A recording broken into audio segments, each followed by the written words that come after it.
MBL-gráðunni, meistaragráðu í viðskiptalögfræði og ég skráði mig í hana leið og hún var auglýst því að mér fannst hún mjög spennandi. Þetta er símenntun hjá mér. Það er lögð mikil áhersla á mínum vinnustað að starfsmenn sæki sér endurmenntun og leitist við að þróa sig í starfi og verða betri. Það er mikið val, þannig að maður getur svolítið sett saman sjálfur hvernig maður vill að hún endi.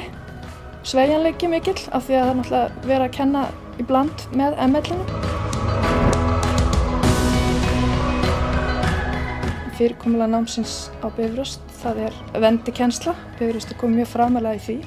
Þannig að maður fær fyrirlestrana að senda á myndformi og getur hlustað og pásað og mellt það sem maður var að hlusta á eða spóla tilbaka ef maður náði ekki fyrstu tilraun.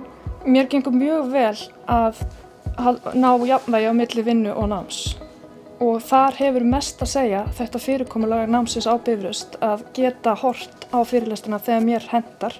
Mín upplifun á náminu hingað til er að þetta hafa verið toppkennarar. Hverju einasta fagi, hver öðrum framar.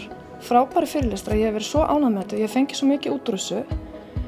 Mér langar að vera undan, mér langar að skara fram úr, mér langar að hafa eitthvað sem aðrir hafa ekki. Þannig sá ég kjörið tækifæri, annað hver maður er að taka MBA-gráðu. Það er ekki allir með MBL-gráðu.